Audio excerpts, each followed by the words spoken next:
Здравствуйте, на ТУВА-24 интервью дня. Меня зовут Константин Куцевалов и спешу вам сообщить, что закончилась неделя предпринимательства. И сегодня развитие бизнеса обсудим с руководителем торгово-промышленной палаты Республики Тыва Аясом Ангияс Нуржукаевич. Здравствуйте. Добрый день. Рада вас видеть. И первый вопрос. Каковы итоги недели предпринимательства в Туве? С 20 по 22 мая текущего года прошла межрегиональная 24-я выставка ТВА-Экспо, по результатам которой более 100 компаний приняли участие в работе данной выставки. И более 15 тысяч целевых зрителей, целевой аудитории приняло участие также в данной ярмарке выставки. Учитывая то, что в течение 2 лет по известным событиям мы не проводили подобные выставки, естественно, спрос и интерес наших предпринимателей, гостей выставки был огромный. Были гости у нас из Алтайского края, города Красноярска, Хакасии. Ну, соответственно, наши предприниматели, производители также приняли участие. По результатам данной выставки были заключены более 30 контрактов на общую сумму порядка 150 миллионов рублей. Мы считаем, что с теми задачами, которые поставило правительство перед Фондом поддержки предпринимательства, перед торгово-промышленной палатой, мы справились.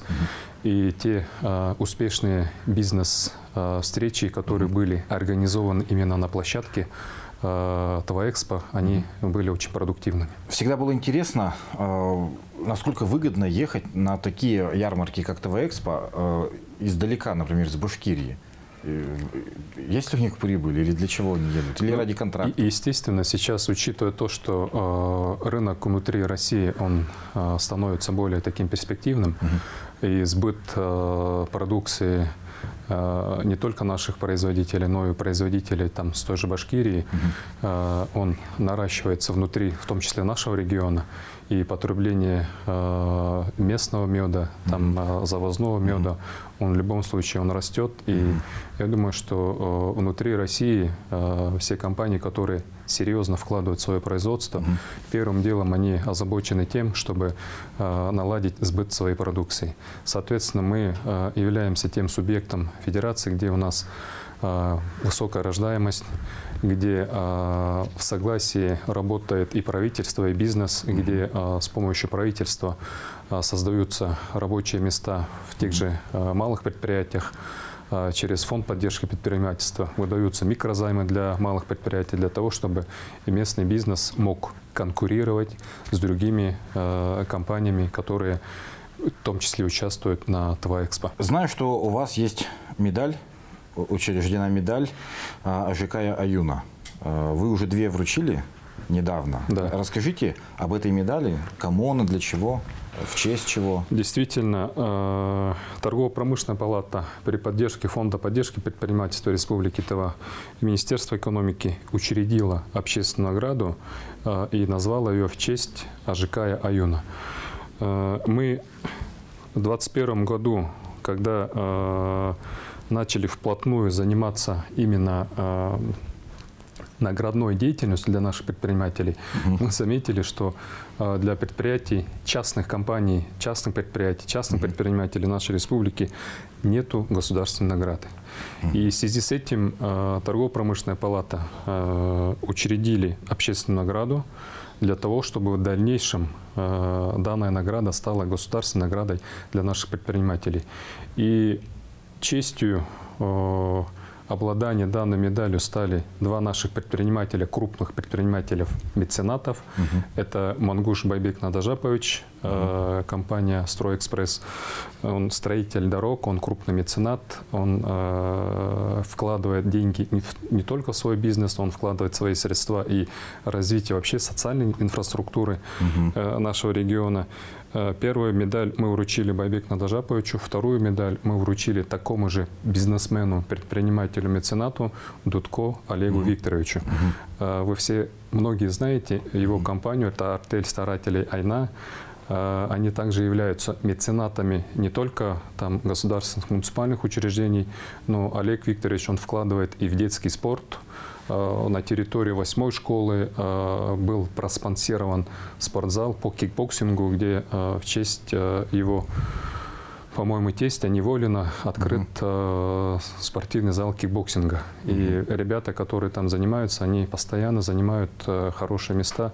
Я считаю, что предприниматель должен быть социально ответственным, тем более сейчас в наше время. И данная награда, она стимулирует наших предпринимателей для того, чтобы они больше вкладывали в свой бизнес, чтобы они больше вкладывали усилия в развитие своей кадровой базы, своих компаний, но и в том числе, когда уже получают хорошие прибыли и вкладывались в свой регион. Но нужно, чтобы стало государственной. Да, мы данную задачу для себя ставим.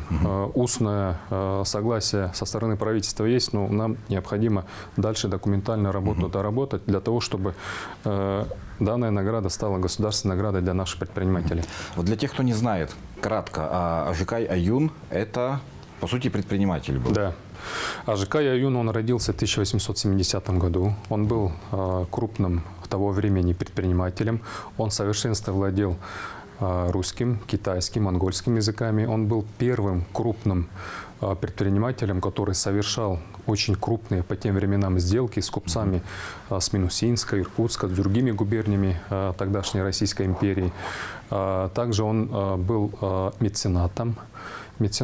Он совершал крупные сделки с тем же Китаем, Монголией. Он был религиозным очень человеком. Он вкладывал свои средства в свой родной Кажун, в родную республику. Даже ходят слухи, что он построил буддийский храм на территории Улан-Батора. То есть человек настолько был в свое время таким влиятельным человеком, который мог помогать основателю тувинской государственности Буяну Бадыргы, он помог провести первый учредительный съезд в 1921 году на территории села Кочетово Тандынского района, откуда он родом. И я считаю, что данная награда, она очень символична, потому что сейчас как раз в такой период для нашего бизнеса нужна именно такая поддержка, чтобы такие известные люди были увековечены имени медали Аюна Ажикая. Ну и 100 лет прошло как раз. Да, и как раз 100 лет прошло.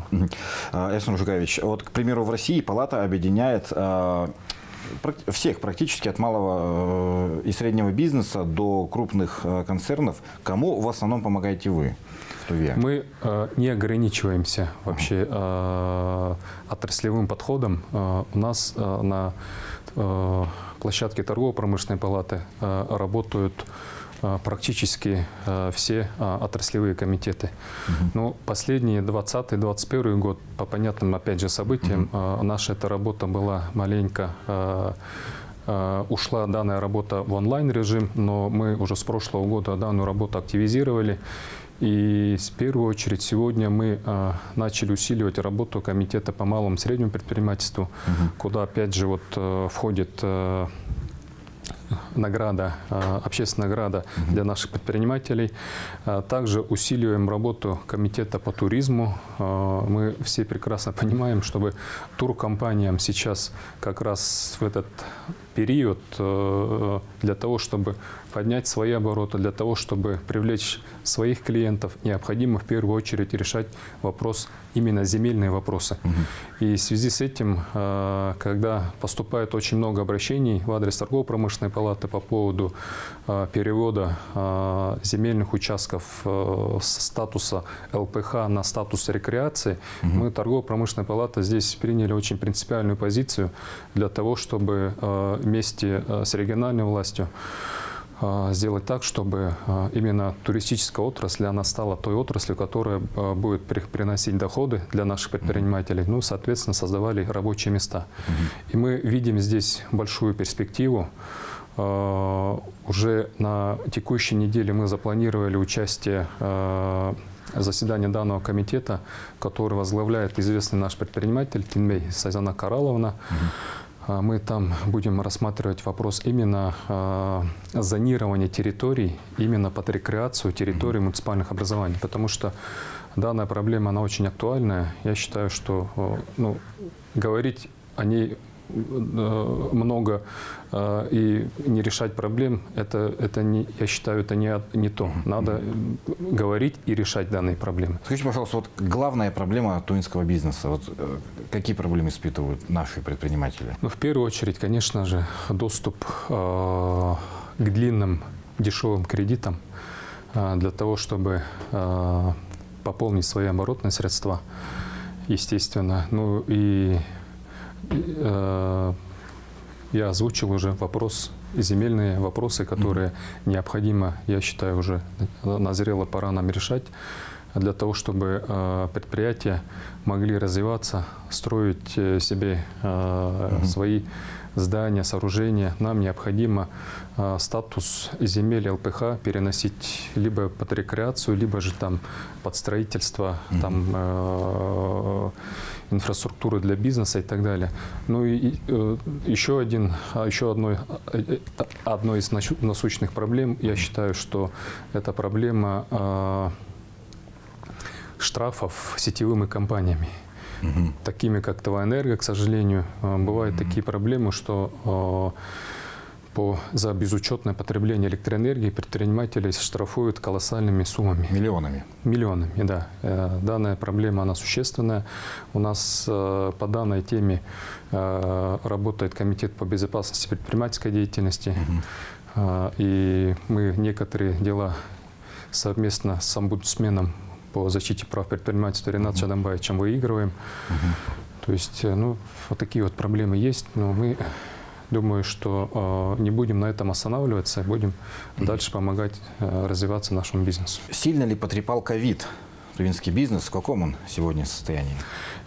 Естественно, ковид очень сильно потрепал бизнес. Я считаю, что не только в нашем регионе, наверное, в других регионах нашей большой страны. Но, с другой стороны, многие предприятия научились работать в цифровом формате.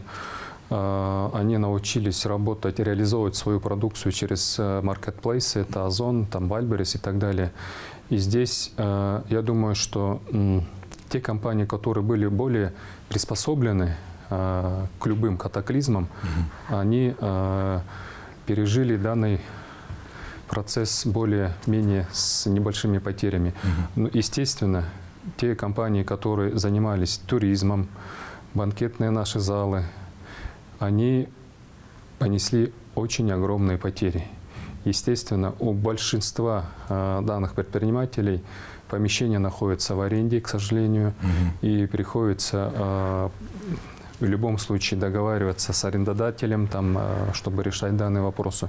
Но здесь очень правильно была позиция нашего правительства, Министерства экономики. Мы на их площадке постоянно данные проблемы поднимали, данные проблемы мы решали с помощью субсидирования их направлений. То есть, естественно, потери у нас были, но 2021 год показал, 2020-2021 год показал, когда по инициативе торгово-промышленной палаты были снижены налоги по упрощенной системе налогообложения. В 2021 году налог от всех предпринимателей территории нашей республики увеличился за 2021 год на 2 миллиарда 284 рубля. Это сюда входит поступление налогов от субъектов малого и среднего предпринимательства. Это имущественный налог, это у нас патент, УСН, НДС, страховые взносы, НДФЛ, налог на прибыль. По сравнению с 2020 годом, когда с этих налогов поступило 1 миллиард 357 миллионов, то в 2021 году поступило почти 2,3 миллиарда рублей. Это говорит о том, что, во-первых, мера по снижению налогов, она показала свою эффективность. Многие предприниматели начали выходить из тени, они начали регистрироваться. Также повлияло то, что правительство Российской Федерации подключило поддержку, федеральную поддержку ФОД 2.0, где предпринимателям через банки выделялись льготные кредиты. Соответственно, наш регион в этом плане он не отстал, он даже одним из лучших регионов был по помощи именно по микрофинансам. Нуржикович, спасибо большое за участие в программе. Я напоминаю, что сегодня мы говорили о развитии бизнеса. Закончилась неделя предпринимательства в Туве. На этом у меня все. Меня зовут Константин Куцевалов. До встречи в эфире.